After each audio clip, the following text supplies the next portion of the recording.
ओम नमस्कार मित्रों, मैं योगाचार्य संदीप आज आपको दयानंद जी के बताए एक मंत्र के बारे में बात करना चाहूँगा, जिसके द्वारा हम अपने जीवन में सफलता पा सकते हैं और कोरोना जैसे और दूसरे वायरसों को भी दूर भगा सकते हैं। लेकिन उससे पहले मैं आप लोगों को एक चीज़ अवगत कराना चाहूँगा कि जैसे अगर हम हिस्ट्री भी उठा के देखें तो हर 100 साल के बाद एक बार इस तरह की महामारी ज़रूर आती है। और बहुत पुराने समय से महामारी चली आ रही है। जब वैक्सीन्स वगैरह और दूसरी चीज़ें और साइंस इतनी डेवलप नहीं थी, तब भी मतलब महामारी आती थी और हम लोग उनसे बचते थे।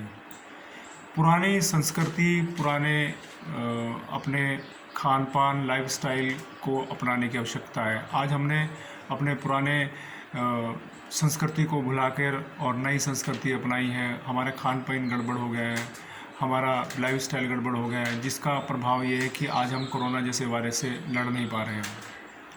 अगर हम खान पान पे सही ध्यान दें और पुराना जीवन शैली अपनाएं तो हम इसको हरा सकते हैं। जैसे अभी आपने देखा होगा कि कुछ वैज्ञानिक अलग अलग देशों के भी रिसर्च करके ये बता रहे हैं कि कोरोना कम हो जाएगा और लोगों की बॉडी के अंदर एंटीबॉडीज़ बन जाएंगे, तो उसका असर बहुत कम हो जाएगा। लेकिन वो पूर्ण रूप से ख़त्म नहीं होगा, मतलब रहेगा, वायरस हमेशा रहेगा। और पुराने वायरस भी अगर आप देखें तो वो भी आज तक हैं।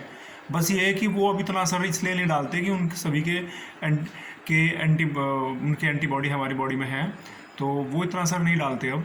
तो इसके बारे में अगर वायरस को बिल्कुल ही जड़ से ख़त्म करना है तो उसके लिए हमें दयानंद सरस्वती जी का एक मंत्र अपनाना पड़ेगा, जिसमें उन्होंने हमें बोला था कि हमें दैनिक यज्ञ करना चाहिए। उन्होंने दैनिक यज्ञ यानी कि जिसको हवन बोलते हैं, हम यज्ञ बोलते हैं, हमें हवन ज़रूर करना चाहिए। हवन के अंदर एक तो गाय का घी होता था, देसी घी होता था उसके अंदर, और कुछ सामग्री जो संविधा और सामग्री होती थी वो भी इस तरह से चुनी जाती थी कि वो इस तरह के वायरसों को ख़त्म करती थी। जब हम उसको अग्नि में घी को प्रवाहित मतलब डालते थे और सामग्री डालते थे, तो उसके धुएं से वातावरण के अंदर जितने तरह के वायरस होते थे, बैक्टीरिया होते थे, वो नष्ट होते थे और ऑक्सीजन लेवल भी बढ़ता था।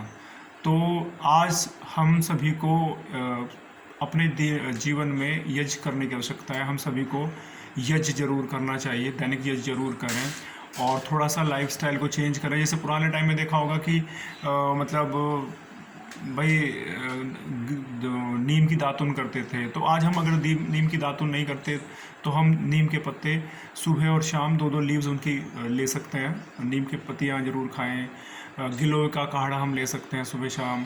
और चाय भी अगर या दूध भी अगर हम पीते हैं तो उसमें 3-4 चीज़ें जैसे अदरक और काली मिर्च और दालचीनी, तुलसी पत्र, ये सब चीज़ें डाल के हम उसको चाय को अगर सुबह शाम पीते हैं तो हम इन चीज़ों से बच सकते हैं। और योग में भी प्राणायाम और षटकर्म, अगर षटकर्म और प्राणायाम हम अपनाते हैं तो हम इस कोरोना जैसे वायरस को दूर भगा सकते हैं और अपनी बॉडी को प्रोटेक्ट कर सकते हैं और सभी को मतलब हम सभी स्वस्थ रह सकते हैं।